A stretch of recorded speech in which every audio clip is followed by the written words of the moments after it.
ఈ నెల 8వ తారీఖు అనంతపురం జిల్లాలో జై భీమ్రావ్ భారత్ పార్టీ రాష్ట్ర కార్యాలయంలో ఒక రౌండ్ టేబుల్ సమావేశం నిర్వహించబడుతుంది. అందులో భాగంగా ఈ రౌండ్ టేబుల్ సమావేశానికి ఎస్సీ, ఎస్టీ, బీసీ, మైనార్టీ రాజకీయ పార్టీలు అన్నీ కలుపుకొని ఈ ప్రీతిపైకి న్యాయం జరిగే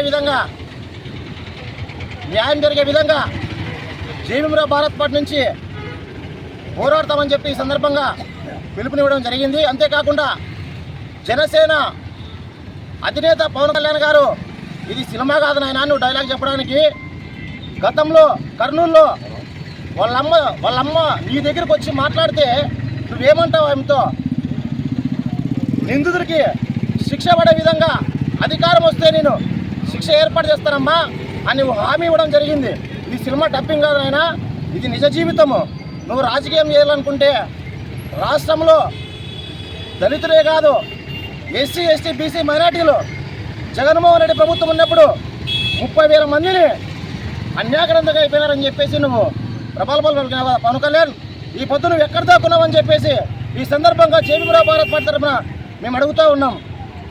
పవన్ కళ్యాణ్ గారు మీకు చిత్తశుద్ధి ఉంటే ఈరోజు ముఖ్యంగా మీది పుట్టినరోజు ఏమో కానీ ఈరోజు మీరు పుట్టినరోజు జరుపుకుంటున్నారు. వాళ్ళమ్మ ఇంట్లో కన్నీళ్లతో కూర్చొని బాధతో దుఃఖంతో ఉంది. ఆ కుటుంబానికి నువ్వు ఏ న్యాయం చేస్తావని చెప్పేసి ఈ సందర్భంగా మేము డిమాండ్ చేస్తున్నాం. జై భీమ్. అందరికీ జై భీమ్. ఈరోజు రాష్ట్రంలో కూటమి ప్రభుత్వం వచ్చినప్పటి నుంచి జరుగుతున్న అన్యాయాలన్నీ కూడా ఎస్సీ, ఎస్టీల మీద జరుగుతున్నాయి. మొన్నటి రోజున గౌరవ ఉప ముఖ్యమంత్రి గారు పవన్ కళ్యాణ్ గారు మాట్లాడడం జరిగింది.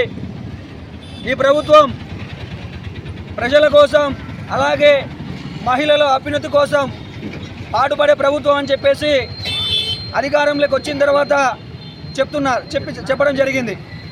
అలాగే కూటమి ప్రభుత్వం వచ్చి దాదాపు 2 సంవత్సరాలు ముగుస్తున్నా ఈరోజు ఈ ముఖ్యమంత్రి, ఈ ఉప ముఖ్యమంత్రి అలాగే ఇక్కడ హోంమంత్రి కూడా ఒక మహిళ, అమ్మా మీకు కనిపించట్లేదా?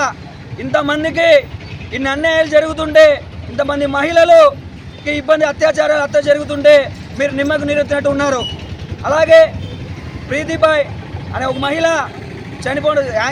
సూసైడ్ చేసుకోవడం జరిగింది. ఈ విషయమై ఉప ముఖ్యమంత్రి గారు న్యాయం చేస్తామని చెప్పేసి చెప్పడం జరిగింది. అయ్యా ఉప ముఖ్యమంత్రి గారు మీరు ఎక్కడున్నారు అని నేను అడుగుతున్నా. ఈరోజు రాబోయే రోజుల్లో కూడా జై భీమ్రావ్ భారత్ పార్టీ కూటమి ప్రభుత్వానికి బుద్ధి చెప్పే అవకాశాలు కూడా ఉన్నాయి.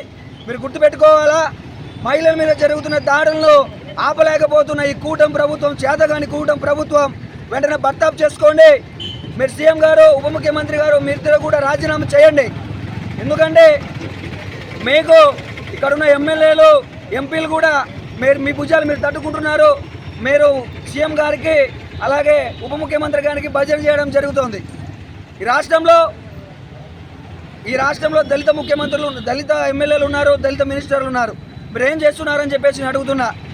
చేతగాని ఈ కూటమి ప్రభుత్వాన్ని గద్దె దింపడానికి జై భీమ్రావ్ భారత్ పార్టీ కృషి చేస్తోంది.